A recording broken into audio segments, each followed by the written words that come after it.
ที่มาบอกวิธีใส่ลูกมันก่อนลูก8 นิ้ววิธีการใส่มัน ใส่ทางปลายเพราะว่าทางต้นมันสิเป็นลูกแม็กมันสิน้อยกว่าลูกบี้นี่เราต้องใส่ทางปลายเราใส่จังซี่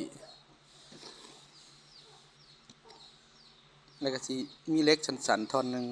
เอาไว้ตำลงเล็กปล่อยลงหันเนาะแล้วเขายกปืดตามจังซี่มันสิอยู่ของมันเองดอกนะเพราะว่าหูมันสิหนีบลูกบี้ไว้ทั้งมันก็ตำลงซ้ำมันอยู่มันก็สิลงมาอยู่นี้บ่ต้องย่านว่ามันสิเหี่ยดอกมันแน่น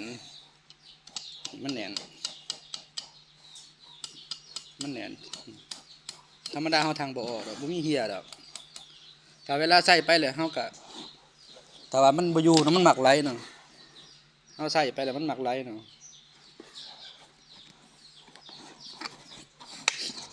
ใส่ไปแล้วหมักไหลคลายน็อตตัวนี้แล้วเอาเราออกม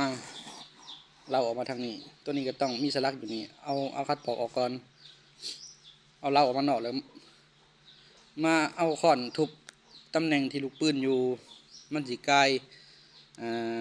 ยหัวลูกปืนไปหน่อยนึงเลยตำแหน่งของลูกบี้อยู่เอาค้อนทุบเขาหน่อยนึงมันสิหนีบลูกบี้ไว้แต่ว่ามันมีอาการว่ามันเฮาใส่ไปด้นแล้วมันรวมนะเฮาเราออกมาเฮาเคาะเขาให้มันบีบลูกบี้ไว้เอาเคาะหน่อยนึงแล้วพอลูกบี้เบิ่งถ้าว่ามันหนีบโอเคแหละบ่ต้องเคาะต่อได้มันสิเอาเข้าบ่ได้เคาะซ้ำมันหนีบลูกบี้อยู่แล้วก็เอาเขาขึ้นมันเอาเขาขึ้นตามเก่ามันก็สิมีล็อกของมันอยู่แล้วคลายน็อตตัวนี้ก่อนเอาเขาแล้วเบิดประกอบแล้วตั้งกล้องใหม่บัดนี้เอาไปยิงได้เลย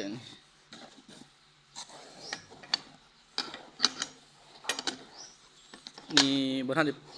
ด้ไปลองแต่มันแดดหลายวันนี้ไปลองแล้วสิโทรหารถเมล์แล้วก็สิประสานงานทางชุมเจ้าอีกเทื่อนึงว่าไผสิไปหับอยู่ไส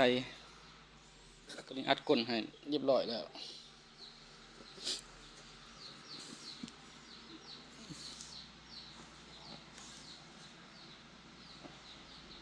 เฮ็ดสีเรียบร้อยแล้ว